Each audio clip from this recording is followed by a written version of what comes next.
তাদের একটা মানে তারা বহু বেশিরভাগ সময় হেরে যান, তাদের হঠাৎ করে মনে হয়েছিল যে আমরা আট কোর্সের বাইরে গিয়ে কিছু মেম্বার নিয়ে এসে ভোট করিয়েছি বোধ হয় আমরা, তো যে জন্যে তারা কোর্টে গেল এবং সিভিল বেঞ্চ এবং ডিভিশন বেঞ্চ থেকে আমাদের একটু মানে কোর্টের অ্যাডমিনিস্ট্রেটর করে দেওয়া হলো, তারাই ভোটার লিস্ট তৈরি করে এবং সেই লিস্ট অনুযায়ী এখন আমাদের ভোট হচ্ছে।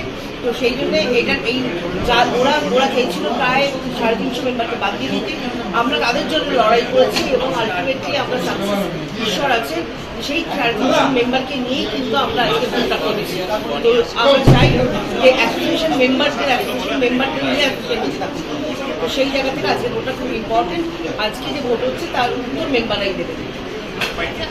আমরা দেখলাম এই প্রথমবারের জন্য নির্বাচনে যশকে দাঁড় করানো হয়েছে, এর পেছনে কি কোনো বিশেষ কারণ রয়েছে? বিশেষ কারণ মানে কি, বেসিক্যালি ওই ভালো ছেলে ইয়াং জেনারেশন, আজকে আমরা নির্বাচনটাতে আস্তে আস্তে ইয়াং জেনারেশনদেরও আনতে হবে এবং এদের একটা নিজস্ব ফেস ভ্যালু আছে, যাতে এদের পক্ষে আমাদের যে সমস্ত সংগ্রামগুলো আমরা করবো এদেরকে সাজিয়ে রাখলে আমার মনে হয় আমার পক্ষে হচ্ছে সেই কাজটা করতে আমার সুবিধা হয়। আচ্ছা, রাজনৈতিক ফিল্ডে আমরা দেখেছিলাম 2021-এ ইয়াশকে দাঁড় করানো হয়েছিল, কিন্তু তিনি জিততে পারেননি যে কোনো কারণে, সেটা নিয়ে একটা কন্ট্রোভার্সি হয়েছিল। এবারেও কি যেহেতু ওনাকে এবছর প্রথম দাঁড় করানো হবে, যদিও এটা টলিউড ইন্ডাস্ট্রির বিষয় একদমই আলাদা, কোথাও কি একটা কন্ট্রোভার্সি ক্রিয়েট হতে পারে বলে আপনার মনে হয়? না না না না, একদমই না। তার কারণ হচ্ছে যে আমাদের এই নির্বাচন হচ্ছে নিউট্রাল জায়গা, এখানে তৃণমূল সিপিএম বিজেপি বলে কেউ কিছু নেই।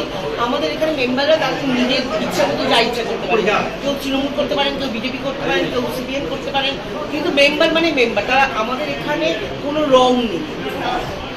আমরা গভর্নমেন্টের কাছ থেকে অলওয়েজ সাপোর্ট পেয়ে এসেছি, সবসময় আমাদের কোনো দরকারে বা প্রয়োজনে আমাদের গভর্নমেন্ট সাপোর্ট করেন এই গভর্নমেন্ট, সেটা নিয়ে আমি বারবার করে ধন্যবাদ জানাই আমাদের এখনকার যিনি নেত্রী আছে তাকে।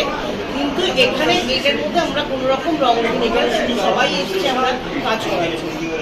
আচ্ছা, শেষ প্রশ্ন, আমরা কি বনিকে আগামী দিনে দেখতে পেতে পারি?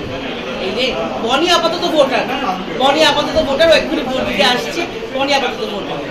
Thank you.